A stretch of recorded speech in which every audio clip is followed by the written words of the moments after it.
news afternoon. First, the highlights. Lagos State Waterways Authority solicits support of Ministry information on its Omieko project. Former Minister tasked Industrial Work Group on continuity execution of Nigeria's industrialization drive. On the foreign scene, Ukrainian president insists on reliable and clear security guarantees to end war with Russia. And in sports, Nigerian Football Federation sets deadline for CAF B license coaching course registration. And now the details. I am Mike James. The Ministry of Information and Strategy has expressed its readiness to work closely with the Lagos State Waterways Authority LASWA to deliver on its mandates, particularly the Omieko project. Permanent Secretary, Ministry of Information and Strategy, Olumide Shogule, stated this during a working visit by a LASWA delegation led by its General Manager, Oluwadamilola Emmanuel, to the ministry. Shogule also commended LASWA for the Omieko initiative, stressing that the ministry would give the agency the much-needed support to ensure the success of the project. The Permanent Secretary implored LASWA management to ensure that adequate provision is made for an insurance policy that would cover both its ferries and passengers. In his response, the General Manager of LASWA, Oluwadamilola Emmanuel, said the visit aims to acquaint and solicit the support of the ministry for its Omieko Take Me There project being implemented in collaboration with the Agency for French Development. According to him, the agency's mandate is to regulate, enhance growth, and develop inland waterways activities and transportation in Lagos State, stating that the Omieko project is meant to significantly transform and sustain water transportation across the state.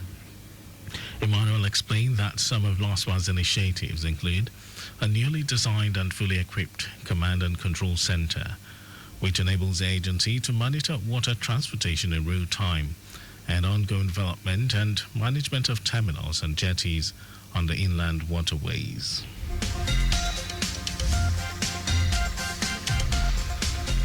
The Lagos Environmental Sanitation Corps, LAGESC, popularly known as SKY, in conjunction with the Lagos Waste Management Authority, LOMA, has removed more than 650 illegal shanties and shops under the Dumota Bridge to dislodge traders occupying the base of the structure to display wares for sale.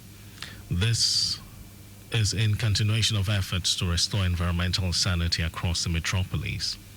Speaking on the exercise, the Corps Marshal of the agency, Olani Ikul, said the clearance operation was activated to forestall a repeat of the Akpongbo Bridge incident. Cole warned that defaulters will be made to face the full wrath of the law. The Corps Marshal also read the Riot Act to street traders to refrain from hawking in traffic and displaying wares for sale on road setbacks, laybys, medians, verges, curbs, and gutter slabs, which is in stark violation of the state's environmental laws. He enjoined transiting Lagosians to always embrace safety by using pedestrian bridges when crossing highways in the state.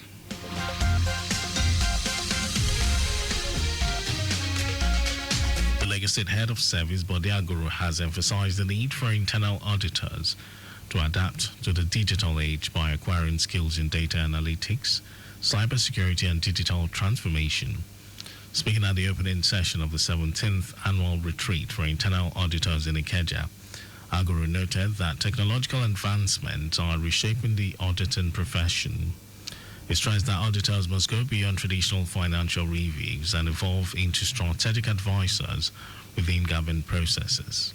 Aguru recommended the Office of Internal Audit for selecting the theme Internal Audit in the Digital Age, noting that it reflects the ongoing shift towards technology-driven governance.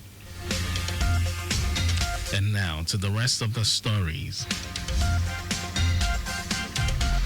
Former Minister of Industry, Trade and Investment, Olusegun Agonga, has urged members of the newly inaugurated Industrial Revolution Work Group, IRWG, to ensure continuity and execution in Nigeria's industrialization drive. Aganga said this while presenting a keynote address at the inauguration of the IRWG in Abuja. He said that past industrial policies had suffered due to inconsistent execution and called on stakeholders to remain committed to measurable milestones and sustained engagement. Agonga commended President Tinubu's administration for taking a bold step toward revitalizing the country's industrial sector, stating that industrialization is the backbone of any advanced economy. The former minister, who noted that Nigeria's industrial stagnation is due to inefficiencies, outdated policies, and infrastructural decay, said that infrastructure and energy solutions would address power supply deficiencies and improve logistics to drive the IRWG. The federal government has directed the contractor handling the 34 kilometers Ikorodu-Itoikin Road project to mobilize and return to site or risk arrest. Minister of Works David Umahi, after inspecting the road, gave the contractor 24 hours to get back to site or face the consequences for breach of contractual agreement. According to the minister, though there had been funding challenges as regards the road, the federal government provided enough funds for active construction rather than the palliative the contractor claimed he carried out, which the government described as unacceptable. And then we've also directed him to come with the cost implication of the new design, which is going to be much cheaper than what they're doing, and it's also going to be more durable. It's a better design and it's a professional design. Let me warn that if the contractor fails to resume, we will hand over the roads and the contractor to security agencies. We will not continue to pursue contractors. We have law of the land, and nobody takes the money of federal government and goes sleeping. Umahi explained that President Bola Tinubu had directed that the Ikorodu-Itoikin Road should be completed without further delay. And now to foreign news.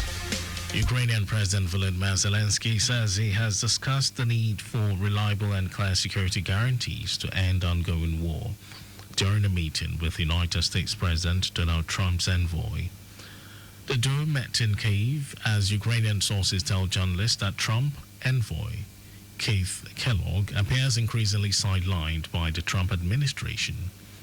In a White House briefing, a national security advisor, Mike Waltz, says Trump is very frustrated with Zelensky after he leveled unacceptable insults at the U.S. president this week. Meanwhile, United Kingdom Prime Minister Keir Starmer will meet President Trump at the White House next Thursday. And finally, in sports news, the Nigeria Football Federation (NFF) has announced that midnight Tuesday, 25th February 2025 will be the deadline for registration for those who desire to participate in the 4-month CAF B license coaching course that will run between April and August this year. According to the NFF Technical Director Augustine Egwavo, the course is designed to enhance the capacity of Nigerian coaches and prepare them for current and future challenges, and is for both men and women coaches.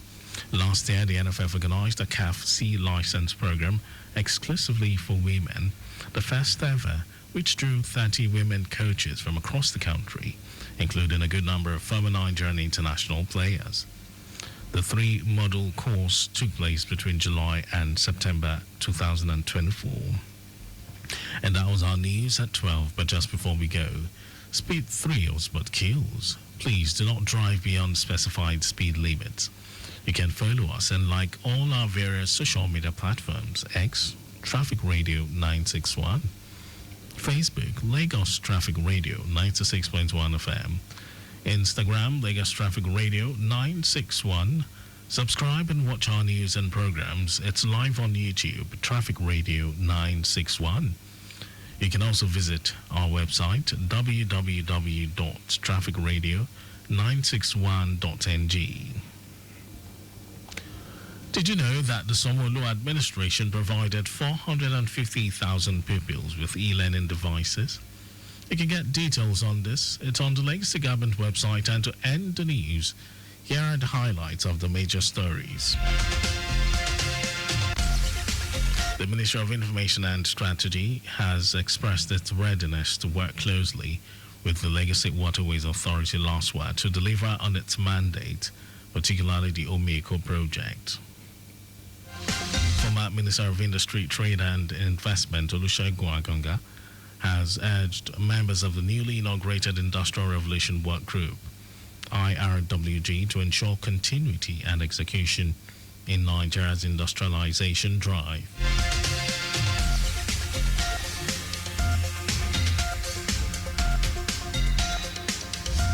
We also told you that Ukrainian President Volodymyr Zelensky has discussed the need for reliable and clear security guarantees to end ongoing war during a meeting with United States President Donald Trump's envoy. And in sports, Nigeria Football Federation NFF has announced that midnight Tuesday, 25th February 2025 will be the deadline for registration for those who desire to participate in the 4-month CAF B license coaching course that will run between April and August this year. And for contact with the newsroom, send a message to info@trafficradio961.ng.